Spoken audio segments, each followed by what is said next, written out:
Bonjour à tous et bienvenue sur Synapse où nous allons reparler de l'intelligence artificielle en compagnie de Christian Parizeau, président d'Altaïr Economics. Il semble que rien ne puisse arrêter la vague de l'IA. Rien, absolument rien. Eh bien, on va se pencher sur la question. Il semble tout de même qu'il pourrait y avoir un petit caillou dans la chaussure. En attendant d'en discuter avec Christian, rappel rituel pour nous soutenir. Abonnez-vous, commentez les émissions, partagez-les et mettez un pouce vers le haut si vous les appréciez. Et par ailleurs, si vous voulez savoir ce que nous pensons des marchés, nous, Synapse, eh bien, il suffit de vous inscrire à notre newsletter 100% gratuite. Vous pouvez y accéder via le lien qui se trouve en bas sous la vidéo dans la description. Allez, tout de suite, nous retrouvons Christian. Christian, bonjour. Bonjour. On se dit que l'IA est inarrêtable à tout niveau, que c'est une révolution anthropologique, certes, mais qu'en plus, boursièrement, eh bien, il faut être dans la thématique, quoi qu'il arrive.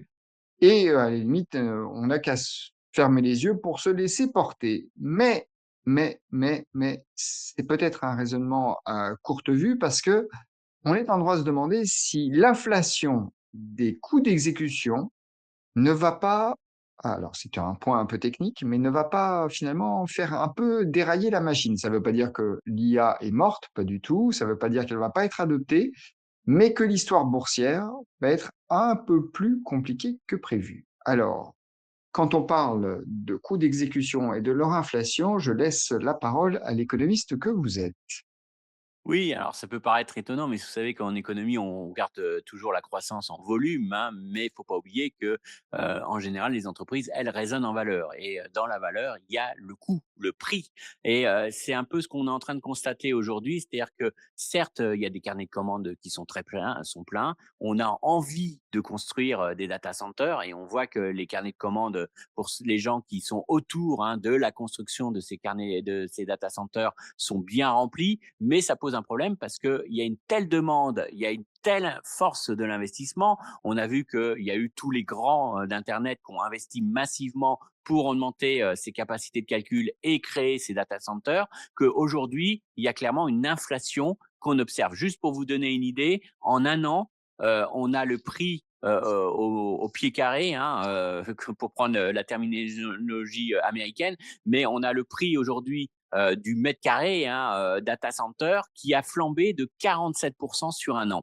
Et on pense que l'année prochaine, ça va même monter à 70%. Ça veut dire quoi? Ça veut dire que aujourd'hui, quand je vous disais que j'investis 100 $ en termes de capacité de calcul, peut-être que demain, je pourrais augmenter en réalité que de 30% seulement ces capacités de calcul par rapport aux 100 $ que j'ai aujourd'hui si j'avais j'achetais immédiatement ces capacités. Donc ça veut dire qu'il y a bien un problème derrière mon investissement, c'est-à-dire on est tous impressionnés, hein, quand on entend 50 milliards d'investissements d'Oracle, quand on entend les projets d'investissement de Meta, etc.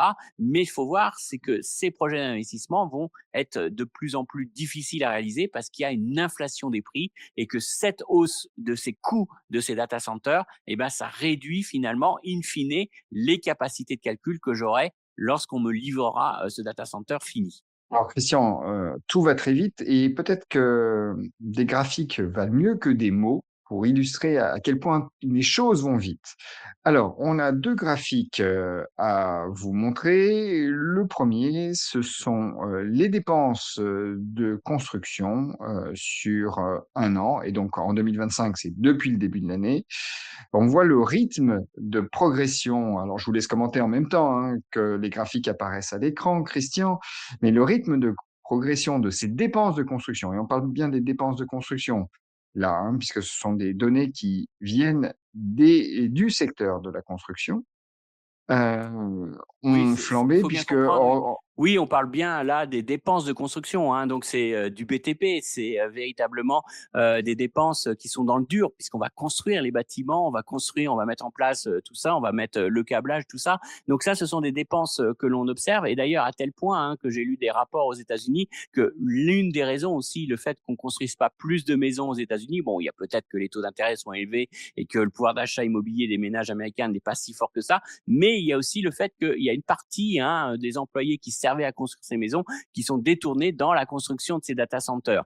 Donc aujourd'hui, ça c'est positif pour l'économie américaine, hein, puisque ça c'est de la croissance économique, c'est de l'activité économique, hein, et ça profite à plein de secteurs, hein, très clairement, et pas seulement à Nvidia comme on pourrait le croire, hein, ça profite à un ensemble d'acteurs qui profitent de ça, et on le voit, ce sont en plus des constructions qui sont très bien margées, parce que comme il y a une vraie course à l'IA et qu'on est pressé que ces projets aboutissent, eh ben on voit, on est prêt à payer très cher, et ça détourne clairement du reste de l'économie des ressources pour construire tout ça. Mais ça se paye. Ça se paye mécaniquement, ça se paye par des marges plus élevées pour les sociétés de ce secteur. Bon, la bourse l'a très bien compris, hein, et c'est normal qu'on ait joué en partie ces valeurs-là. Ça veut dire que très clairement, on peut faire de belles marges grâce à cette thématique data center. Donc, ça veut dire qu'il y a une inflation. Il y a une inflation du coût du data center aux États-Unis. Il y a une inflation en plus parce qu'on a tendance à concentrer les data centers sur certaines zones des États-Unis, hein. On a encore un graphique, hein, qui nous montre qu'au niveau géographique, près de la moitié des data centers sont plutôt dans le sud des États-Unis. On concentre la production sur certaines villes, sur certains endroits, et ça pose quelques problèmes. Ça pose quelques problèmes parce que on concentre, on utilise ses moyens, on utilise ses ressources, et donc ça veut dire que très clairement, on a besoin aussi d'importants investissements dans les infrastructures énergétiques. Et là, il y a une sorte de décalage aux États-Unis entre les montants investis dans les data centers, qui coûtent très cher, certes, à construire, mais aussi un décalage par rapport, parce qu'on sous-estime, on n'a pas investi suffisamment du côté des infrastructures énergétiques. Et là, il y a des tensions, ce qui crée aussi de l'inflation, mais là, de l'inflation sur les prix de l'électricité. Et aux États-Unis, aujourd'hui, si vous avez un data center qui se construit près de chez vous, ça veut dire plus 20% sur votre facture d'électricité derrière tout ça, parce qu'il y a des sous-investissements. Ce qui fait qu'aujourd'hui, on a aussi une petite crainte aux États-Unis, c'est qu'avec l'arrivée des élections du mid-term aux États-Unis, on a des craintes que les permis de construire soient beaucoup moins délivrés par les politiques américains, parce qu'ils commencent à avoir des retours de leur population, comme quoi avoir un data center à côté, c'est pas terrible. On aime bien utiliser l'intelligence artificielle, mais on n'aime pas l'avoir à côté de chez soi si ça se traduit par des hausses de prix d'électricité. Et donc, on voit aussi apparaître peut-être des éléments qui bloquent un peu aussi la construction des nouveaux data centers qui sont envisagés, qui sont aujourd'hui programmés, qui sont annoncés par toutes les sociétés qui veulent investir massivement dans ce domaine, mais dont l'exécution sera peut-être beaucoup plus lent que ce qu'on pourrait croire, parce que derrière, il y a des contraintes physiques et des contraintes de plus en plus importantes administratives, où on veut vraiment s'assurer que ça va pas se traduire par des tensions trop fortes sur les prix de l'électricité. Donc, on sent qu'il y a des goulets d'étranglement, mais des goulets inflationnistes, forcément, puisque ça crée naturellement derrière ça une hausse du coût. Et donc, investir aujourd'hui 100 $ dans les data centers, vous n'aurez pas du tout la même puissance de calcul in fine avec vos 100 $ qui, encore un an, est sûrement beaucoup moins que dans un an à la fin de 2026. Alors, on a pas mal parlé des coûts de construction, mais il faut aussi qu'on parle du coût des mémoires, parce que là aussi, on a une inflation potentielle. Oui, et c'est là que c'est intéressant, c'est qu'on voit voir que l'inflation de l'IA entraîne de l'inflation peut-être sur d'autres biens, et on va peut-être le percevoir en 2026. Alors, qu'est-ce qui se passe? Bah, c'est tout simple, hein.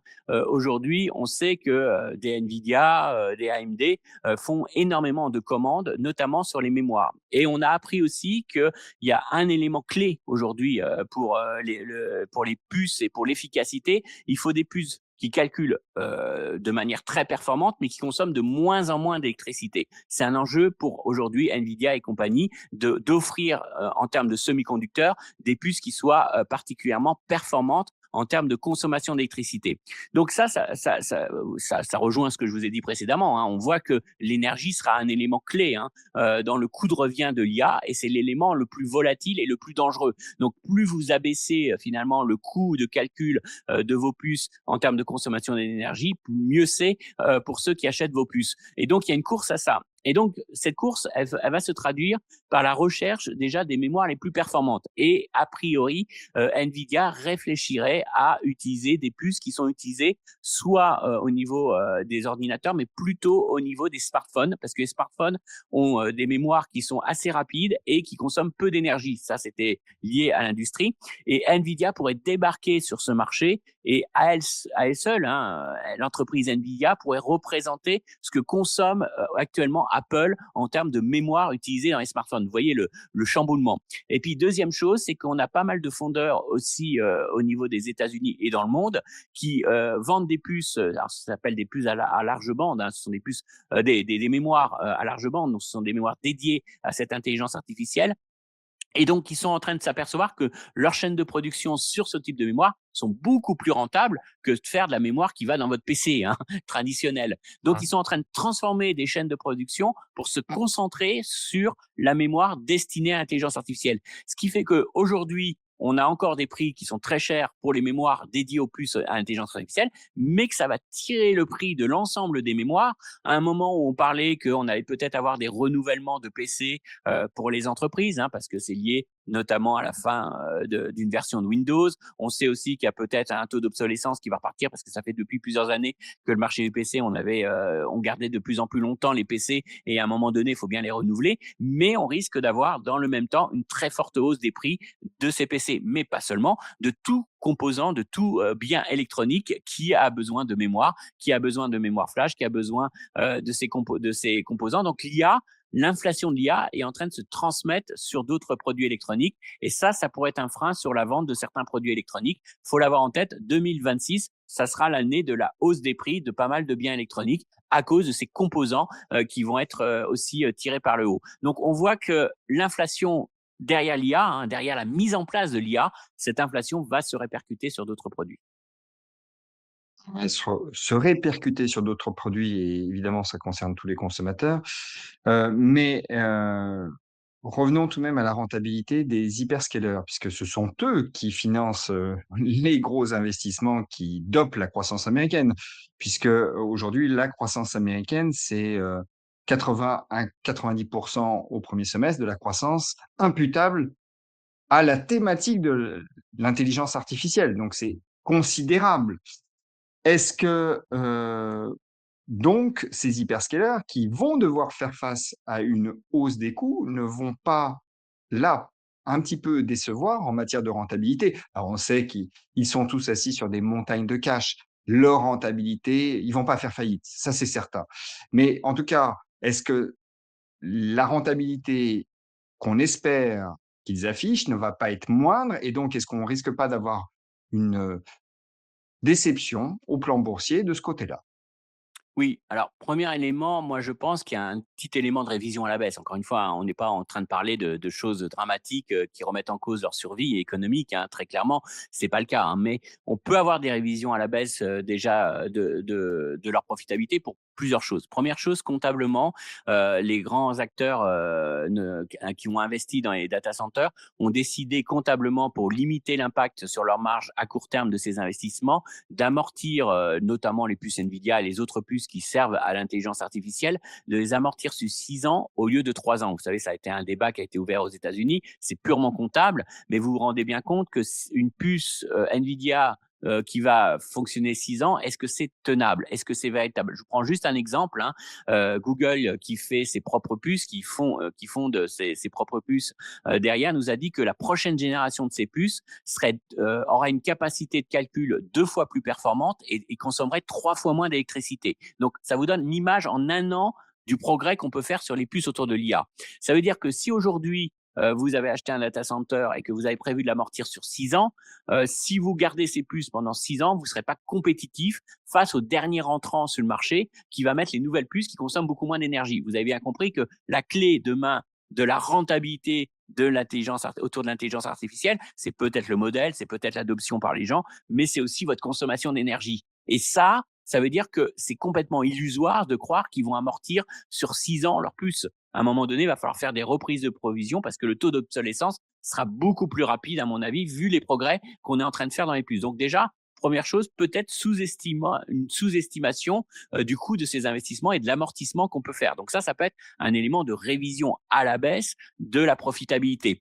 Et puis, ça vous montre aussi derrière tout ça comment c'est très, très compliqué de faire un coût de l'intelligence artificielle derrière. Quel est votre coût de revient, de votre investissement? Quel est, le retour sur investissement que vous pouvez espérer? Avant de faire un retour sur investissement, il faut déjà vous estimiez le coût de déploiement de votre intelligence artificielle, le coût de déploiement de ces data centers, le coût derrière tout ça d'ici aujourd'hui, demain, après-demain. Donc, il y a l'amortissement et il y a en plus le coût de fabrication avec des risques de retard, naturellement. On a vu hein, que HPE avait sorti des résultats qui étaient pas mauvais hein, sur le fond, mais qui a déçu les marchés parce qu'ils n'ont pas livré les serveurs aussi vite qu'ils l'avaient prévu. Pourquoi? Parce que tout n'était pas prêt, qu'il y avait des ruptures, que certains sous-traitants n'étaient pas prêts, que aussi, hein, bon, ils ont eu des contrats gouvernementaux et que c'est plus long qu'ils l'anticipaient pour que les commandes soient effectives. Mais on sent qu'il y a un risque d'exécution qui est majeur derrière ces annonces d'investissement.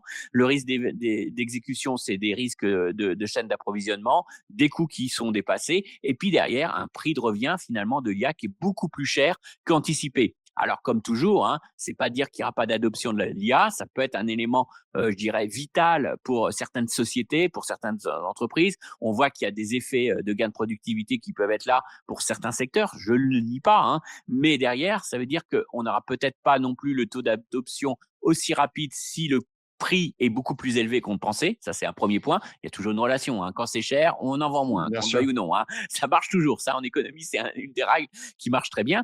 Et puis derrière, il y a un risque d'exécution, comme je vous le disais, dans le fait qu'on pensait avoir une telle capacité en investissant 50 milliards et on a beaucoup moins. Donc, il y a un effet volume, il y a un effet prix. Et l'effet prix, bah, finalement, il est très sous-estimé aujourd'hui parce qu'on a du mal à l'identifier, on a du mal à le voir. On parle en valeur, mais il ne faut pas oublier qu'il faut raisonner en volume, en capacité de calcul. Et c'est là que peut-être il y a peut-être un petit sujet de déception. Encore une fois, c'est pas vous dire qu'il y a une bulle, c'est pas vous dire qu'il y a des excès. C'est juste qu'aujourd'hui, on est sur des niveaux de valorisation qui laissent aucune place à l'erreur et que là, on est en train de peut-être sous-estimer un risque d'exécution, un risque d'inflation qui pourrait véritablement remettre en cause la rentabilité de ces acteurs et de ces investissements. Et on sait que lorsqu'on est bien valorisé, la sanction, si jamais il y a une déception, peut être assez, outrancière. Voilà, hein, on ça c'est bon de le rappeler. Alors, est-ce que, dans ces conditions, on en a déjà parlé, mais est-ce que tout de même, il faut pas revenir aux fondamentaux? C'est-à-dire, bah, diversifier tout simplement, même dans cette thématique-là et quel type d'acteur finalement jouer? Hem, alors oui, peut-être les utilisateurs qui pourraient bénéficier des gains de productivité, mais peut-être que dans la chaîne de valeur même, heu, aujourd'hui, bah, il faut éviter les hyperscalers, à moins qu'ils diversifient très nettement leurs sources, d'approvisionnement en puces et que les contrats soient béton, mais ça on n'a pas forcément toujours le détail et qu'on sache que finalement, ils peuvent, couper les contrats si d'aventure, bah, la puce n'est plus, n'est plus à la hauteur, technologiquement. Mais en tout cas, il y a déjà des investissements qui ont été réalisés et en effet, et il peut y avoir des dépréciations d'actifs, ça, il ne faut pas, le minorer à mon avis. Donc, est-ce qu'il faut jouer plutôt, la diffusion donc, et des utilisateurs? Est-ce qu'il faut aller plus loin dans la granularité et se dire: «Bon, OK, je reste sur les fournisseurs, mais je vais essayer de diversifier aussi là»? Comment faire, Christian, finalement? Alors moi, je pense que c'est le temps aujourd'hui de diversifier, la thématique de l'IA. C'est-à-dire que jusqu'à présent, c'est vrai qu'on a beaucoup concentré les investissements sur quelques valeurs, autour de l'IA. Là, maintenant, faut diversifier parce qu'on voit qu'il y a un risque, il y a un risque d'exécution. Alors, si vous y croyez, moi, je peux comprendre, hein. Si vous y croyez, c'est l'avenir et si vous avez une vision de long terme, on va pas mettre à zéro la pondération, des acteurs comme Nvidia, des acteurs comme Microsoft. Si vous y croyez, il faut toujours être présent, mais ça veut dire qu'on va pas être que sur ces acteurs. Et moi, je pense que la grande thématique 2026, c'est de commencer à prendre des paris sur l'IA, l'impact de l'IA sur le business. Alors, je sais que c'est difficile parce qu'on sait que le temps d'adoption est beaucoup plus lent que le souhaiterait la bourse. Et on sait que le temps de former les gens, le temps de le mettre en place, surtout que dans les modèles de l'IA, il y a une grosse faiblesse actuellement qui est un problème de sécurisation. C'est-à-dire autant les particuliers, ils sont prêts à utiliser l'IA très facilement sur leur téléphone, ça leur pose pas de problème, mais avant qu'une entreprise installe l'IA dans ses process, laisse la main à l'IA sur ses serveurs, il faut aussi sécuriser. Il y a aujourd'hui des gros problèmes de sécurisation. Donc, ça demandera plus de temps à être diffusé. Mais moi, je pense qu'aujourd'hui, il faut aller un peu moins sur les hyperscalers, commencer à réduire leur pondération et aller un peu plus sur les éditeurs de logiciels. Ça, c'est clairement un mouvement qui a déjà commencé à se faire, mais qu'il va falloir vraiment accélérer sur l'année prochaine. Il va falloir aller sur ça, faire une petite branche quand même, commencer à jouer tout ce qui est nouveau système, nouvelle informatique, hein, tout ce qui est informatique qui donne des solutions pour réduire le coût de la dépense énergétique. Donc il y a des arbitrages à faire aussi, peut-être aller vers IBM qui est très en avance sur tout ce qui est informatique quantique.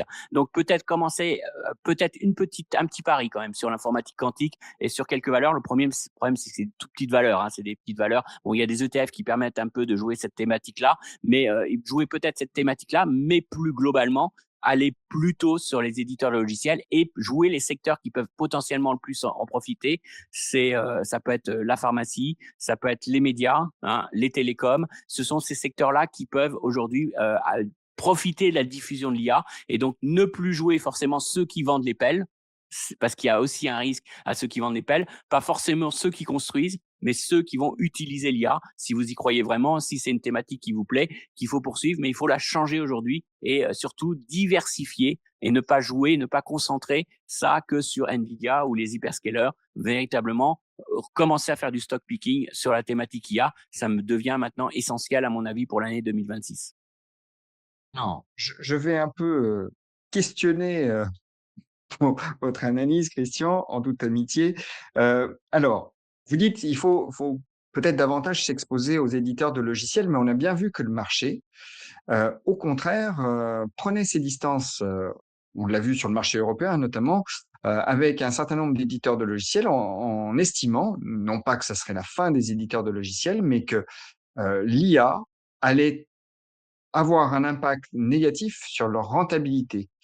Alors, c'est une thèse à laquelle vous ne souscrivez pas? Pas du tout. Même, on a vu même aussi des groupes, publicitaires très lourdement sanctionnés en disant que l'IA allait, remplacer les créatifs. On voit que à quel point, l'erreur est forte, hein, puisque l'IA, pourra peut-être, créer facilement, des publicités, mais, il y aura l'humain derrière. Il y a toujours l'humain, il y a besoin d'idées et l'idée originale, elle viendra toujours de l'humain. Moi, je pense pas que ça remette en cause, au contraire, je pense que ça leur fait gagner des gains de productivité. Alors vous allez me dire, oui, mais c'est peut-être beaucoup moins besoin de gens pour faire le code. Ça paraît évident. On peut automatiser certaines tâches, on peut éventuellement se passer d'une partie du temps qui était nécessaire pour développer un logiciel, mais ça veut dire que clairement, on a de plus en plus besoin de gens compétents et il y a après une automatisation derrière tout ça. Et puis surtout, on sous-estime une chose, c'est que vous pouvez pas aujourd'hui prendre un modèle ChatGPT, le mettre dans votre entreprise, ne pas regarder si c'est sécurisé, ne pas regarder les conséquences, ne pas former les gens. Et ça demande énormément de besoins en termes de conseils, de formation. Donc certes, ça supprime une partie peut-être de vos tâches. Peut-être que si vous mettez une intelligence artificielle pour gérer votre sécurité, tout ce qui est sécurisation de votre outil informatique, bah, vous aurez peut-être besoin de moins de personnes. Mais pour la mise en place, en tout cas, vous allez avoir besoin de ces personnes. Vous allez avoir besoin de ces personnes pour calibrer tout ça. Vous allez avoir besoin de ces produits pour bien l'utiliser et puis besoin de beaucoup de formation. Donc moi, je pense que justement, c'était l'idée que du jour au lendemain, on remplace, l'IA va arriver, on fait un copier-coller et on supprime les postes et tout va bien. Non. Aujourd'hui, ce qu'on est en train de nous dire, c'est que c'est plus peut-être un problème pour les formations de juniors, parce qu'on voit que l'IA est en train de manger le travail des juniors, mais qu'on a plus que jamais besoin des seniors, de ceux qui maîtrisent derrière, qui ont du recul, qui vont pouvoir gérer tout ça. Donc, au contraire, je pense que le savoir, la connaissance, la compétence et des gens qui ont des vrais savoirs vont plutôt être valorisés. Et puis surtout, faut pas oublier, c'est que si vous introduisez aujourd'hui de l'intelligence artificielle dans votre logiciel, vous le faites payer à vos clients. C'est des gains de productivité pour ces derniers. Alors c'est vrai que c'est intéressant de regarder le cas d'Adobe. Hein. Ils ont eu un petit creux parce que quand ils ont eu l'intelligence Mmh. artificielle dans leur logiciel, on a supprimé des postes. Donc, on avait moins Mmh. d'achats de licences derrière, mais maintenant, ils sont en train de remonter la pente parce que toutes les applications, aujourd'hui, on achète moins de postes, mais toutes les options autour de l'intelligence artificielle sont vendues très cher et a priori, les clients les souscrivent. Donc, ce qui fait que leur recette récurrente est en train d'augmenter sensiblement. Ils vendent moins de logiciels, mais la partie recette récurrente augmente. Donc, il y a eu un petit effet comme ça d'éviction dans un premier temps, mais là, on voit que la diffusion de l'IA. Donc, si vous croyez que l'IA est véritablement utilisée par les clients et si les clients y voient véritablement des effets positifs et des gains de productivité, ils paieront. Il y aura forcément pour l'utilisation. Donc, c'est un moyen d'augmenter les ressources. Donc, oui, oui, c'est des abonnements, c'est du récurrent. Et donc, je pense que ça se valorise beaucoup mieux sur la bourse que de vendre des logiciels et des licences de logiciels. Donc, moi, je pense que ça serait une idée, c'est une idée fausse de penser qu'il n'y a pas un modèle. Il y a un changement de modèle pour certains éditeurs de logiciels, mais c'est plutôt positif pour leur valorisation boursière. Alors, pour la pharmacie, on voit bien, en effet, les applications qu'il peut y avoir, pour, optimiser déjà la recherche, ça, c'est peut-être l'idée, sous-jacente de votre raisonnement. On voit également dans le domaine médical, ça aide grandement. Donc, si, on a des fournisseurs dans l'industrie pharmaceutique qui arrivent à offrir des solutions plus intelligentes, c'est sûr qu'il y aura une demande. Les médias et les télécoms, vous voyez, ça comment finalement? Vous voyez Alors, de oui. quelle manière vous les voyez-vous bénéficiaires de l'IA? Bah, les médias, c'est parce que, ça permet aujourd'hui, des économies de production énormes, par rapport, grâce à l'IA. Aujourd'hui, on peut faire une partie, des économies. Alors, je dirais pas, juste dans le débat, sur les films, les doublages, tous ces éléments-là qui peuvent être, automatisés par l'IA, hein. Mais, c'est aussi, des gains, par rapport, tout simplement à des campagnes marketing beaucoup plus, ciblées. C'est-à-dire Mmh. qu'aujourd'hui, par exemple, vous prenez Facebook, il a plus besoin d'espionner, de mettre des cookies, de mettre des petits espions pour vous. Il suffit de laisser l'IA vous regardez votre comportement, il en déduit plein de choses et derrière, il cible mieux les publicités pour vous. Donc, c'est aussi Puisque des éléments d'amélioration. Puis je vais puisque juste vous vous donner un petit oui, oui, exemple, hein. allez-y. On peut faire aussi maintenant, il y a quelque chose qui va exploser dans les prochaines années, je pense. C'est Mmh. assez technique, mais c'est juste des puces sur mesure. C'est-à-dire que faut bien savoir, regardez quelqu'un comme Texas Instruments, il faisait des puces basiques qui rentraient dans les calculatrices.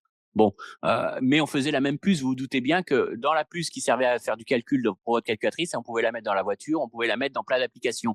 Maintenant, on peut faire des designs de puces grâce à l'IA qui peut être fait en quelques minutes, en quelques secondes, ce qu'avant demandait véritablement une recherche beaucoup plus de plusieurs semaines, voire de plusieurs mois pour des ingénieurs pour faire le design de la puce. Maintenant, on peut faire des designs de puces qui soient adaptés à votre aspirateur, à votre voiture, à votre calculatrice. Alors ça peut paraître étonnant, mais quel est l'intérêt? Bah oui, mais parce que en faisant des puces dédiées à ce que vous avez besoin, à votre machine-outil, etc., ça veut dire que ce sont des puces qui consomment moins, qui sont plus adaptées, qui ne chauffent pas, et donc c'est vraiment une révolution. Parce que aujourd'hui, avec un ingénieur et les outils d'IA, il peut concevoir des choses sur mesure. Et je pense que la montée de l'IA, ça comprendra du sur mesure et de l'optimisation. Et ça, c'est quelque chose qui va générer pas mal de recherche et développement et pas mal de fonctions. Donc, loin de tuer des postes à valeur ajoutée dans la recherche, je pense que ça va plutôt en développer parce on va pas prendre finalement, on va pas prendre une puce qui est utilisée pour tout, mais on va faire quelque chose qui est adapté aux besoins. Et ça va quand même pas mal révolutionner les choses. Donc, il y a beaucoup d'avancées à attendre de progrès derrière. Et donc, je pense que, en effet, ça va être des éléments et notamment dans tous les secteurs technologiques télécoms, il y a beaucoup de gains de productivité à avoir grâce à cette adaptation. Donc, moi, je pense qu'il y aura encore des choses qu'on va voir dans les prochaines années. Ça va mettre plus de temps à se diffuser. Ça sera peut-être moins violent que ce qu'on a pu voir sur l'action Nvidia, mais ça reste quand même un moteur de diffusion pour les prochaines années. Bon, en tout cas, je le dis, à tous ceux qui s'intéressent, finalement au sujet, et à ceux, d'ailleurs qui nous regardent et qui ne sont pas encore abonnés, eh bien sachez qu'on a, publié une étude sur Meta, dans laquelle on analyse pourquoi Meta, finalement, effectue tous ces investissements et en quoi ça peut lui donner un avantage, compétitif. Et ça, c'est pour les gens qui s'abonnent. Et puis quand on parle de la chaîne de valeur des semi-conducteurs, on a également fait une autre étude sur une société européenne de technologie. Il y en a pas beaucoup, et c'est pas ASML, c'est pas ASMI, qui est très, très bien passé sur la chaîne de valeur justement. Et comme vous parliez, Christian, de l'obsession, en fait, du contrôle de la dépense énergétique de ces puces, eh bien, c'est un acteur qui y répond, en tout cas qui est bien positionné pour y répondre. Donc, on a analysé tout ça et donc si vous êtes intéressé pour accéder à des contenus exclusifs, voilà, si vous êtes intéressé en effet par des contenus exclusifs, je formule ça mieux, eh bien, il suffit de cliquer sur le lien qui se trouve dans la description sous la vidéo. Bon, je vais essayer de synthétiser tout ce que vous nous avez dit, Christian, mais c'était très riche, encore une fois. Donc, on ne va pas dire que la thématique de l'IA a du plomb dans l'aile, pas du tout. Au contraire, l'IA est là et bien là.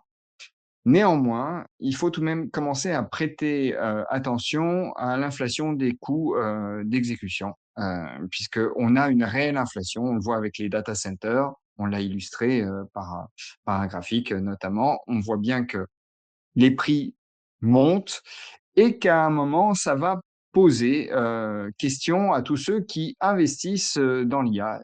Il va y avoir un retentissement sur la rentabilité, même s'ils ont des poches profondes, ça peut coincer.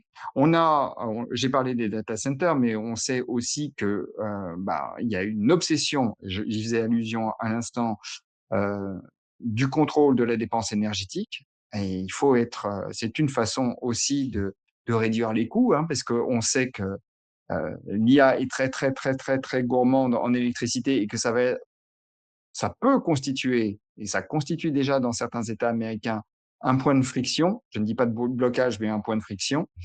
Donc, il faut absolument réduire tout ça, mais on va avoir des effets en chaîne. Évidemment, ça va affecter tout le monde et ça peut affecter également le consommateur moyen, puisque lui, il utilise un téléphone portable qui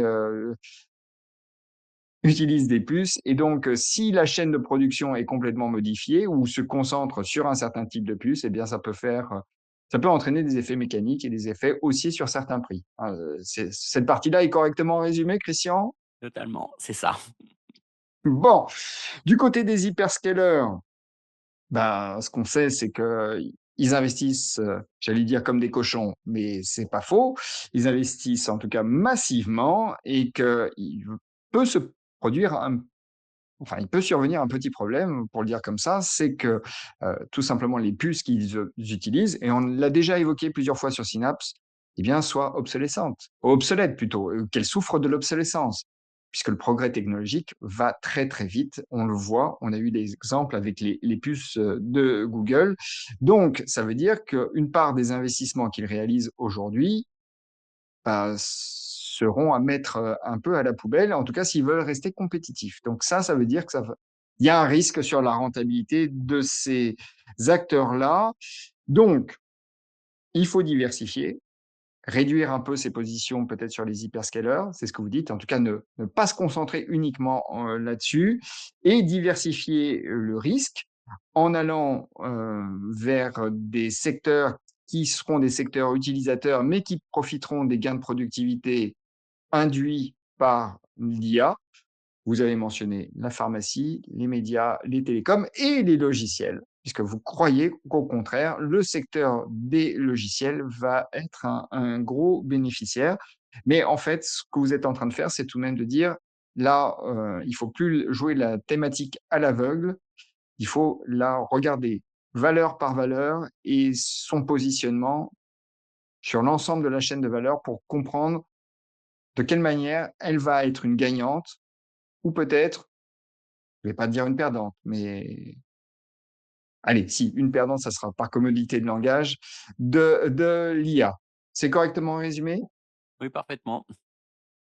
Eh bien, Christian, merci beaucoup. Merci à vous de nous avoir suivis. N'hésitez pas à commenter cette émission et à nous faire part de vos propres réflexions et observations. De toute façon, c'est un sujet tellement vaste qu'il y a de la place pour toutes les idées et pour toutes les réflexions, mais faites-le en bonne intelligence et n'oubliez pas de mettre un pouce vers le haut si vous avez apprécié cette vidéo. Ça fait plaisir et ça aide au référencement. Merci beaucoup.